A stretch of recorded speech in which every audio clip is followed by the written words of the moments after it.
and welcome to another episode of Coffee with Tea. I'm your host, Tanya Tyler, and I'm excited about my guest today. What we're going to talk about is some pandemic wealth, and what that means is what should you do to secure a better financial position? So my guest is Mr. Philip Hughes. He has 33 years of financial planning and insurance investment background, plus he's 23 years with Legal Shield. So without further ado, I'd like to introduce you to Mr. Philip Hughes. Hello, Mr. Hughes. Hey, Tanya, how are you today? Welcome. I'm doing wonderful. How is everything with you in this pandemic? Well, everything actually, quite honestly, is kind of a very strange mix. You would think obviously a lot of people are facing all sorts of challenges and issues, but right now we're seeing one of the biggest growths and booms within our business because of the business model that we have and the need for the services that we actually are bringing to the market. And so, it's the, for some, it's the worst of times. For us, it's kind of like the best of times from a business perspective.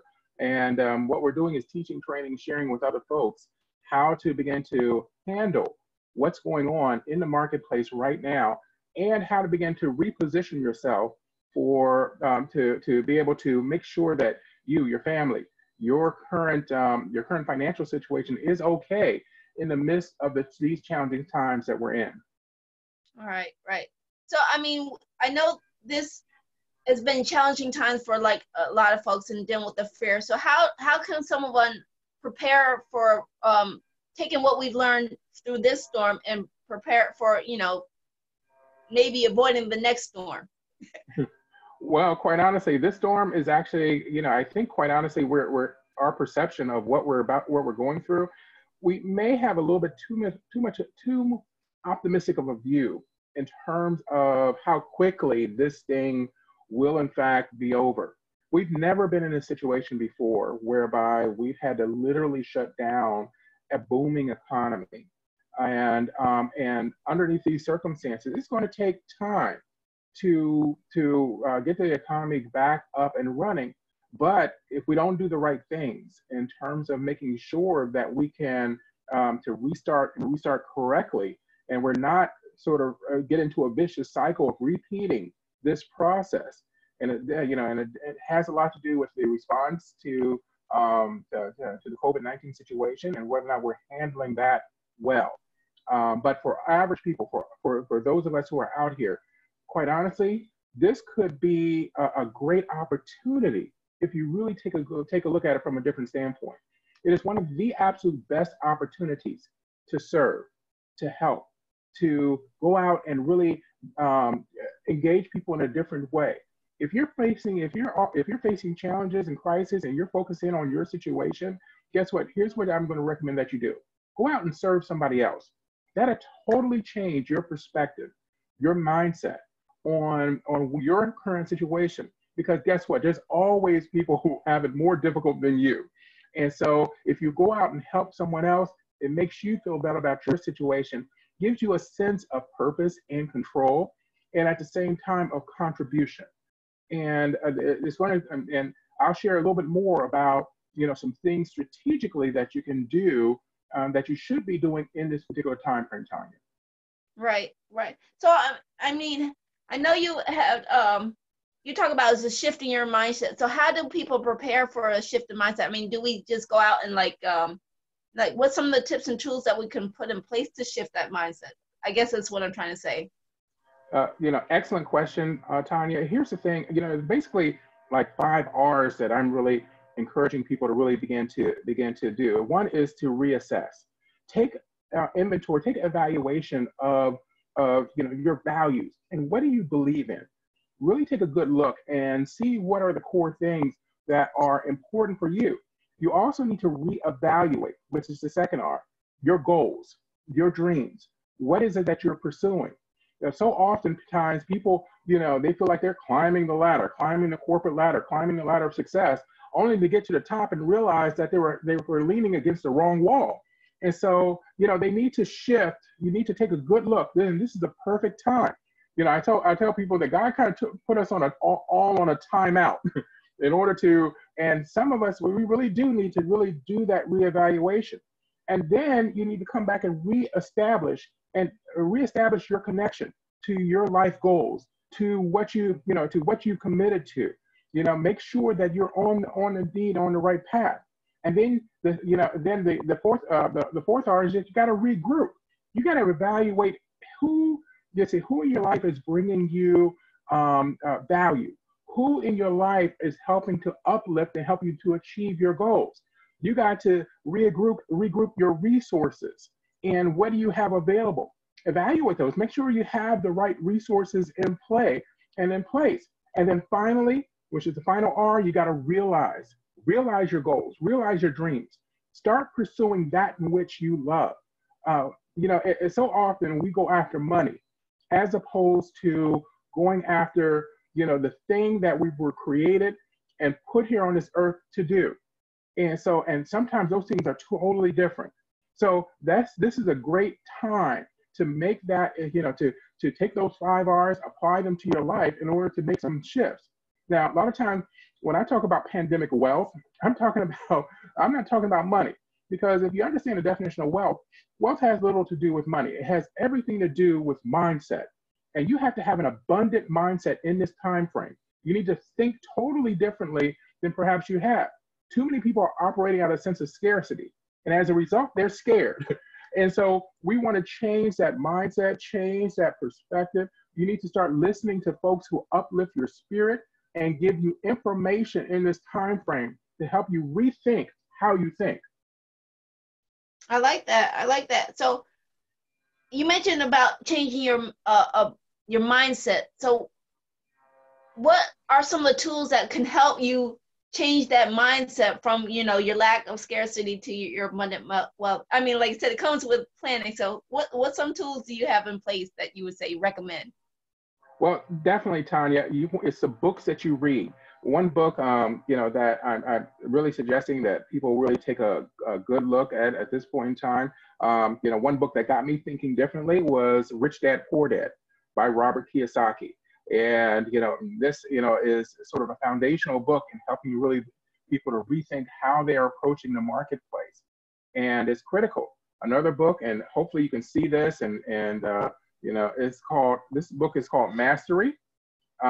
It's by a gentleman by the name of George Leonard. Mastery as a book is focused in on, how do you master? How do you go about getting the most out of your skills? How do you go about, achieving something great?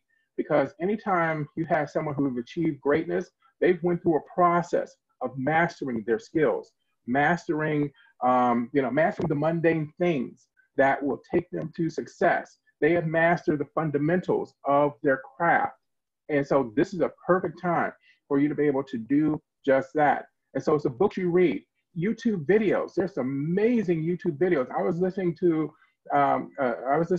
this morning a gentleman by the name of Ed Mylett, who has become one of my mentors from afar. And he had an opportunity to interview A-Rod,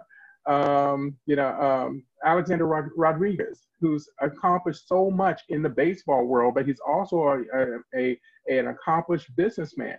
And the things that they were sharing, the things that they were talking about in terms of mindset was just incredible. So YouTube videos, books, getting yourself around people who are positive and moving in the direction that you want to go in is really, really key in this season. Well, that's really, you got some great pointers on there. How do you recognize if you're operating in the lack mindset? I mean, I know to recognize something, to change it, you have to recognize that you're in it. So how do you recognize if you're operating in the lack mindset? Well, Tanya, one of the best ways to be able to recognize that you're operating in the mindset, you'll know, because you'll begin looking at your life a little bit differently. You'll understand that your perspective starts to change. Instead of looking at the glass as being half empty, you start to look at it as being half full.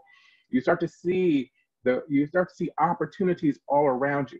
It's amazing that some of the greatest businesses were started in times of economic challenge and economic struggle. For those of you who are in small business or working in small business, could be one of the greatest times for you, because it requires innovation. It requires you to shift on the fly. Big companies are not able to do that. During great times, big companies excel and excel well. Small companies, on the other hand, they can, if they don't succumb to the challenge, as opposed to make the changes necessary and be innovative and think outside the box. And that's one of the things we're challenging people to do, is to think outside the box. You can't think in a normal frame and just expect for things to just return to normal. You're going to have to assess there could be another new normal.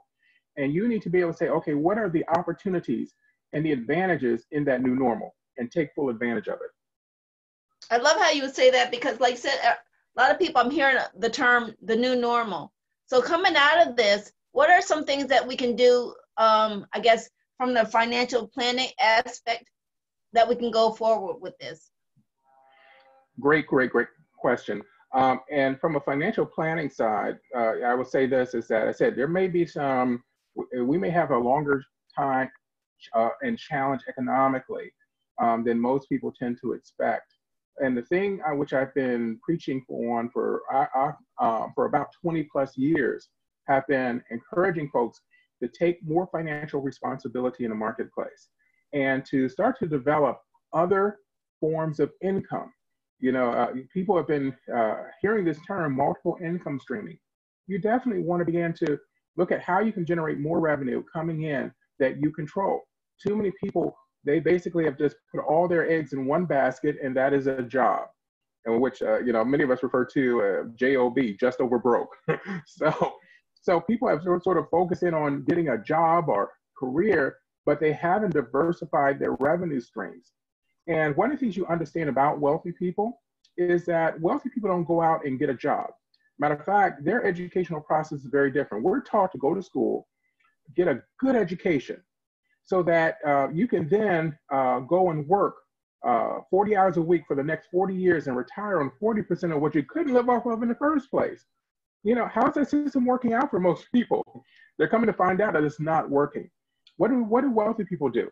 Well, they go to school, they get educated, but they get educated in the marketplace. They use personal development to change their thinking. There are a lot of folks who have, went into the marketplace with the right mindset and become very wealthy, but they haven't got a lot of formal schooling. I say a good education, a good education will make a living for you. It'll help you to make a living.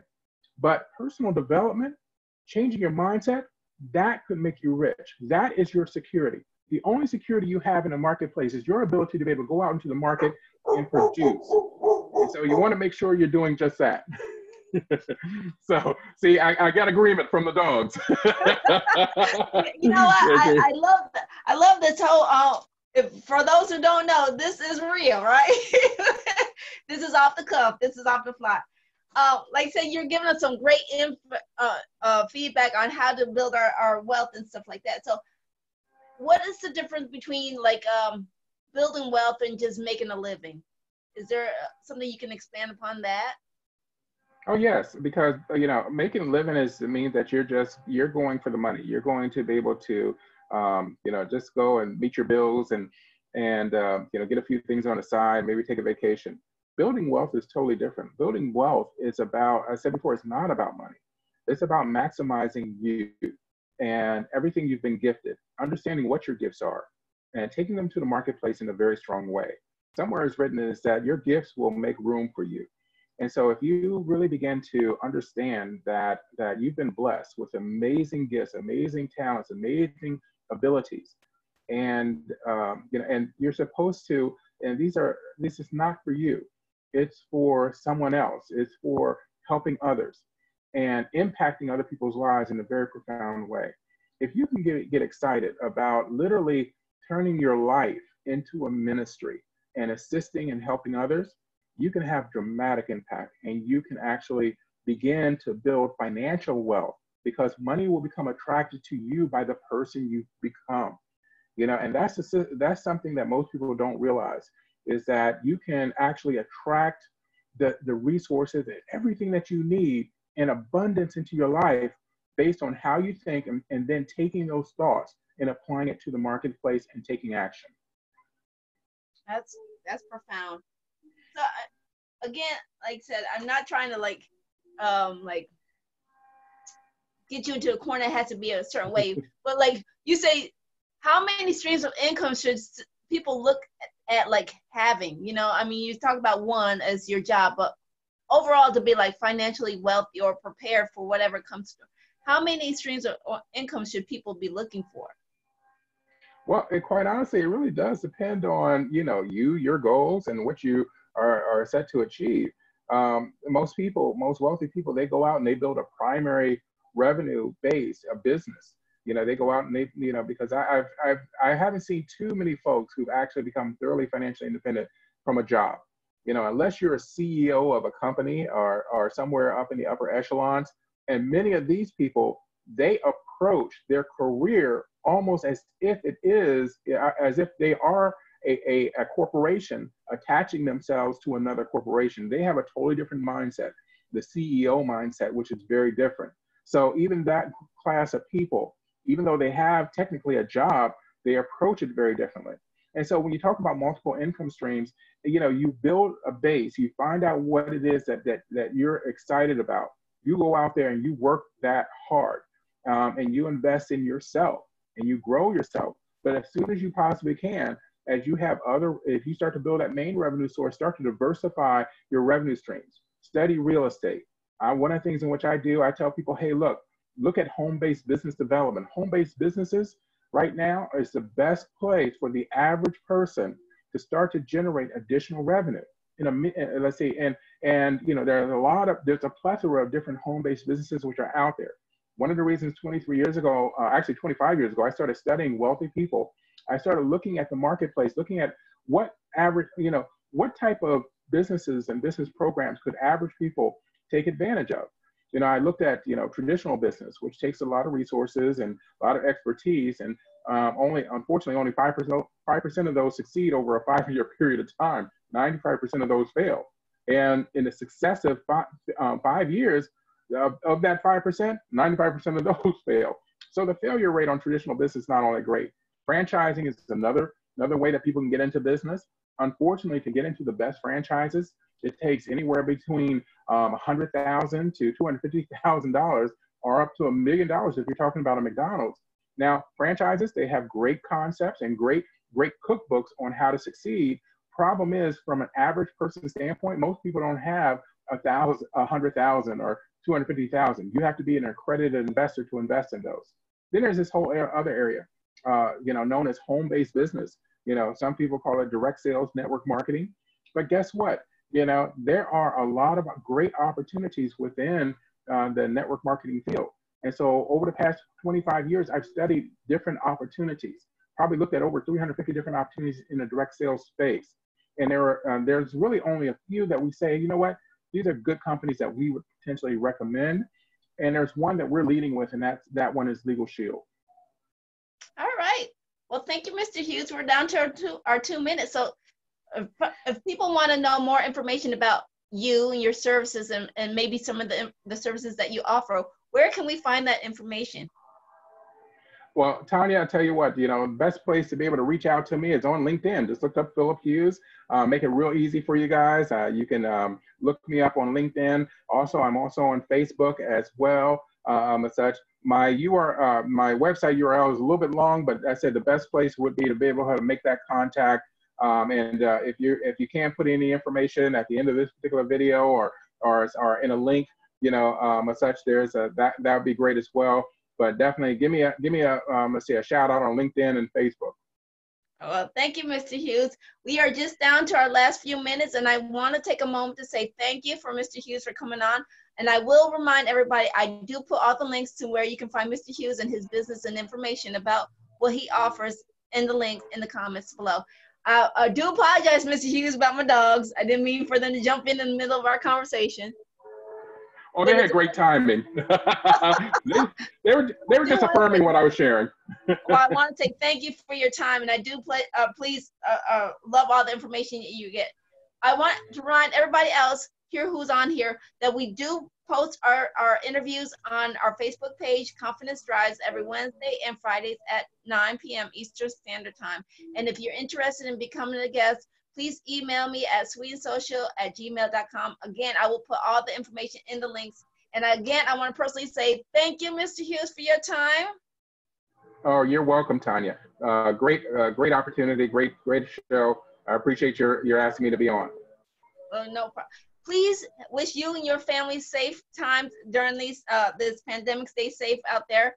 And I want to say thank you, and we look forward to everybody coming back with us next episode. So thank you for joining us on Coffee with T. All right. Bye-bye.